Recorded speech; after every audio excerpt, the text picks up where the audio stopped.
लेकिन एक बात याद रहे महाराज, अगर आपका जवाब गलत हुआ तो मैं आपका एक हाथ काट दूंगी, पर अगर जवाब सही हुआ तो आप मुझसे कोई भी एक सवाल पूछ सकते हैं और आपके हर सही जवाब पर मैं अपने शरीर से एक एक करके गहने और वस्त्र उतारती जाऊंगी। राजा विक्रमादित्य को यह खेल बड़ा ही दिलचस्प और रोचक लगा। अब आगे। वसुंधरा जब महल पहुंची तो उसने राजा विक्रमादित्य को एकांत में निराश और मायूसी भरे अंदाज में देखा।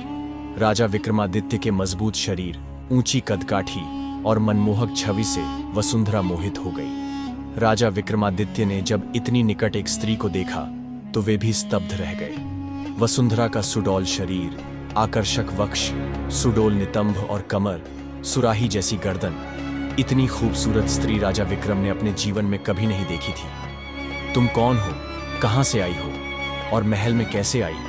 तुम इस राज्य की तो नहीं लगती, फिर कहां से आई हो? महाराज, मेरे बारे में कुछ भी जानने से पहले मैं आपको एक कहानी सुनाना चाहती हूँ। फिलहाल बस इतना जान लीजिए, मेरा नाम वसुंधरा है। ठीक है, सुनाओ, क्या कहानी सुनाना चाहती हो?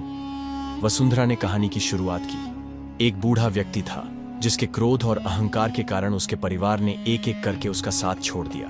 परिवार ने उससे सारे रिश्ते नाते हमेशा के लिए तोड़ दिए। लेकिन एक कुत्ता था, उसका पाला हुआ कुत्ता, बहुत समझदार और वफादार। उसने कभी भी उस बूढ़े व्यक्ति का साथ नहीं छोड़ा। वो उसे मारता पीटता था, कभी कभी तो कई दिनों तक सजा के तौर पर उसे भूखा रखता था। फिर भी कुत्ते ने कभी बेवफाई नहीं की। एक दिन मालिक ने उसे एक पर्ची दी और कहा, जो भी इस पर्ची में लिखा है उसे सही सलामत बाजार से ले आना। कुत्ता पर्ची लेकर बाजार गया। दुकानदार ने सामान दे दिया। सामान की थैली को कुत्ते को लाता देख बाजार में हर कोई व्यक्ति कुत्ते को आश्चर्य से देखता हुआ उसकी तारीफ करता नहीं थक रहा था। जब कुत्ता सामान लेकर लौटा तो दरवाजा बंद था। कुत्ते ने दरवाजा कुरेदना और थपथपाना शुरू किया, फिर जोर जोर से भौंकने लगा। उसकी भूखने की आवाज से मालिक की नींद टूट गई। मालिक गुस्से से आग बबूला हो उठा और एक मोटा डंडा उठाकर कुत्ते की पिटाई शुरू कर दी। कुत्ता बेचारा समझ ही नहीं पाया कि उसकी गलती क्या थी। इतने में एक व्यक्ति जो उस कुत्ते की समझदारी से प्रभावित हुआ था, पीछा करते करते उसी घर तक पहुंच गया।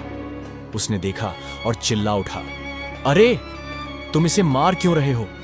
इसने तो तुम्हारा सामान सही सलामत लाकर दिया है। बेकार और कामचोर कुत्ता है, एक भी काम ढंग से नहीं करता, बस मुफ्त का खा खा कर मोटा हो गया है। लेकिन हुआ क्या है, बताओ तो सही। मैं आराम कर रहा था, इसकी भौंकने की आवाज से मेरी नींद टूट गई। ये घर की चाबी नहीं ले जा सकता था क्या? व्यक्ति ने कुत्ते की तारीफ की और उसे अपने साथ ले गया। मालिक ने कहा, हाँ, ले जाओ, मुझे ऐसे कामचोर और मुफ्तखोर की कोई जरूरत नहीं।